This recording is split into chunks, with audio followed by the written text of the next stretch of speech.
बेटा लगता है ये बहुत तकलीफ में है। चलो इसे डॉक्टर के पास ले चलते। चलो ले चलते हैं। चलो उठाओ।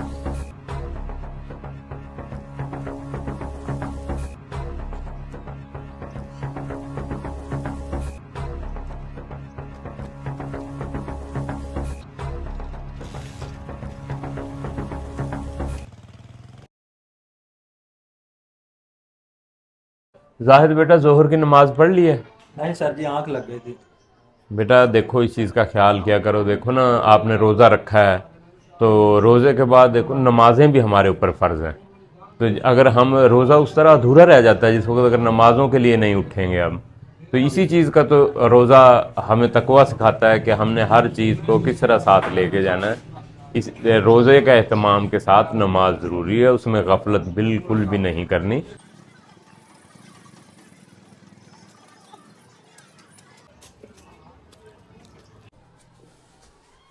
डॉक्टर साहब चेक करें, मरीज बहुत सीरियस है। जाहिद इसे स्ट्रेचर पे लेटा। छोड़ दो, आप छोड़ दो। आए डॉक्टर साहब, स्ट्रेचर पे बैठो। भाईजान आप बैठे वहां पे, हम से बैठे, डॉक्टर साहब चेक करके बताते हैं, वहां बैठे। पता नहीं इस मुसाफिर की मंजिल क्या है, कहाँ से आया है ये। या अल्लाह पाक तू इसे माह रमजान का सदका शिफाए कुल्ली अता फरमा। बैठे बैठे आ गए डॉक्टर साहब। आए डॉक्टर साहब। जी डॉक्टर देखो इंजेक्शन लगा दिया है, जी कोई परेशानी वाली बात नहीं है। अब तो बेहतर हो जाएगा कुछ देर में, तो उसके बाद फिर मुआयना करते हैं। आप परेशान ना हो। तो आप लगते वैसे क्या हैं इनके? डॉक्टर साहब लगते तो कुछ नहीं है, इंसानियत के नाते मुसलमान है, हम एक दूसरे के काम आते हैं। ये रास्ते में गिरा हुआ पड़ा था, इंसानियत के नाते मैं इसे उठा के ले आया हूँ। आप इसे चेक करें, अल्लाह ताला इसे सेहत दे देगा। इंशाल्लाह पूरी कोशिश कर रहे हैं। इंजेक्शन लगा दिया उन्हें, अब ये ठीक हो जाएंगे कुछ देर में ना, फिर उसके बाद मुआयना करते हैं। जाहिर बेटा देखो मरीज क्या है, अब तबीयत सूरत हाल कैसी है? जी सर। डॉक्टर साहब पहले से बेहतर है, बैठे होंगे। चलो बुला लाओ। चल।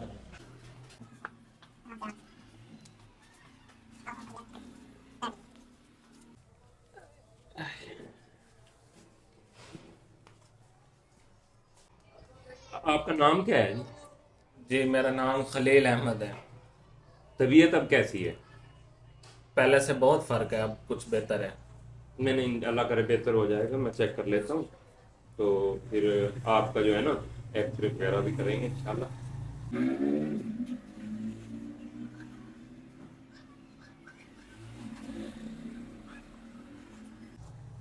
नहीं नहीं ठीक है, अब सूरत हाल हो जाएगी, एक्सरा करना पड़ेगा। चलो खलील मियाँ आप खड़े हो, आपका एक्सरे ले लेते हैं जी। तो फिर पोजीशन वाज़े हो जाएगी। बिल्कुल सामने हो जाए बस।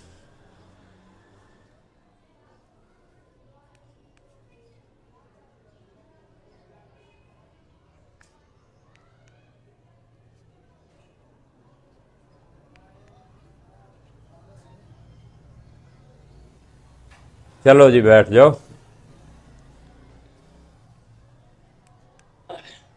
अभी आ जाता है, थोड़ी 1 मिनट में एक्सरे आ जाता है। जाहिद जी डॉक्टर साहब। एक्सरे रेडी हुआ? जी डॉक्टर साहब, क्या है? ले आओ।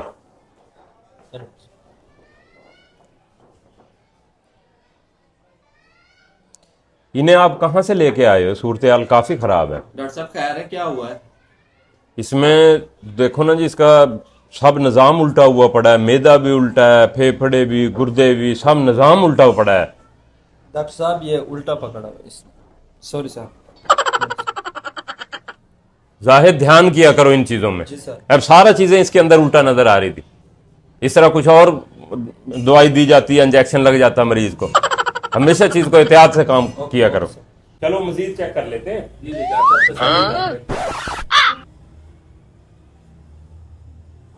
थोड़ा सा ऊंचे ऊंचे सांस ले।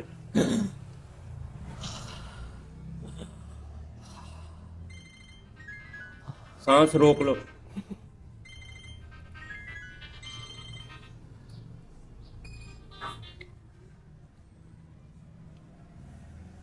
हेलो जी जी, क्या हाल है? एसपी साहब डॉक्टर साहब हाँ जी, हाँ मरीज जी, क्लिनिक पे हूँ। बच्चे की तबीयत खराब है। ले आओ ले आओ ले आओ, मैं वेट करूंगा। डॉक्टर साहब मरीज, डॉक्टर साहब मसला नहीं है, आप टेंशन न ले। मैं डॉक्टर साहब मरीज, ऊपर बैठ लूंगा। डॉक्टर साहब मरीज, डॉक्टर साहब मरीज। और सांस इतनी देर रोकने के लिए तो नहीं कहा था, ले लो सांस, ले लो सांस। अल्लाह के बंदे, इतना लंबा सांस रोकने को तो नहीं कहा था। डॉक्टर साहब आपने तो कहा था सांस रोक लें। और फोन आ गया ना बीच में, आप ये तो नहीं कहा था कि आप सांस रोक के ही रखो। डॉक्टर साहब मुझे तो बता दे कि सांस ले लो। ये तो अल्लाह ने जिंदगी बचा दी है।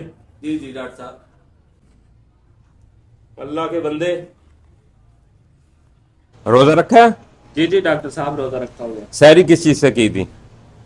शहरी यही जो रूटीन चल रही है, कुछ ज्यादा तो नहीं था। 4 पराठे थे और कुछ फ्रूट्स अम्मी ने जबरदस्ती दिए हैं, वो खाए हैं। और एक दही का प्याला था। और टाइम खत्म होने वाला था तो एक चाय की प्याली पी थी डॉक्टर साहब। यानी कि टाइम खत्म ना होता तो आपके इरादे इतने खतरनाक थे कि देखो जी, पहले ही 4 किलो ये खुराक खा चुका है। जी जी। और आगे से कह रहा है कि जी टाइम खत्म ना होता तो इसका मतलब है कि 5 किलो मवाद इसने और अंदर डाल लेना था। तो अब ये देखो ना, इसके अंदर खुराक ही खुराक नजर आ रही है। पराठे हैं, दही पड़ी है, ये नहीं समझ आती कहाँ पराठे पड़े कहाँ दही पड़ी, मैदा तो नजर ही नहीं आ रहा। एक चीज का खास ख्याल रखना है कि कभी भी फ्रूट और दही और चाय ये एक साथ कभी भी इस्तेमाल नहीं करनी। इसकी वजह यह है कि ये फूड पॉइजन के अंदर चेंज होके ये जानलेवा साबित हो सकती है। कल अफ्तारी के अंदर क्या खाया था? अफ्तारी में भी डॉक्टर साहब तबीयत कुछ नासाज थी मेरी। समोसे थे, पकोड़े थे और गालबन फ्रूट चाट दही भल्ले थी। फिर शरबत पी के नमाज का टाइम हो गया था और नमाज से आके मैंने बीफ कोरमा और रोटियां खाई हैं बस। क्यों पाकिस्तान की खुराक में किल्लत पैदा करने पे तुले हुए हो? रोजे का जो मकसद है उसका यही है कि जी देखो, आपका मैदा जो है ना वो चीख चीख कर कह रहा है कि मेरे ऊपर रहम करो।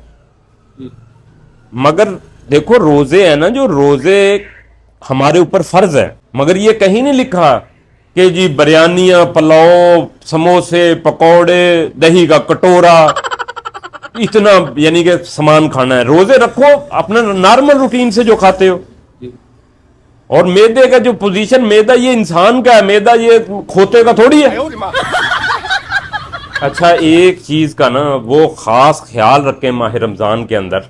सब लोगों को मैं बताना चाहता हूं कि माह रमजान है ना, जो ये हमारे मैदे के लिए सारा साल हम खाते हैं। ये सिर्फ रेस्ट का महीना है ताकि मैदे को रेस्ट मिले। और हम है कि इसके अंदर डबल ट्रिपल कर देते हैं रेस्ट की बजाय। इसमें हमेशा नॉर्मल खाएं। देखो, कोई भी मशीनरी है ना, उसको रेस्ट चाहिए होता है, वरना उसके सब दांत वगैरह घिस जाते हैं और वो खत्म हो जाती है, खराब हो जाती है। इसी तरह मैदा है इंसान का। तो लिहाजा मैं सब लोगों से ये कहता हूं कि जी कम से कम खाएं, आम रूटीन में खाएं और रोजा रखें। कोई फालतू एक्स्ट्रा खाने की जरूरत नहीं है। आप लोगों को कुछ भी नहीं होगा, ज्यादा खाने से कुछ ना कुछ होगा, कम खाने से कुछ नहीं होगा। अपनी सेहत का, अपने मैदे का खास ख्याल रखें। अल्लाह हाफिज।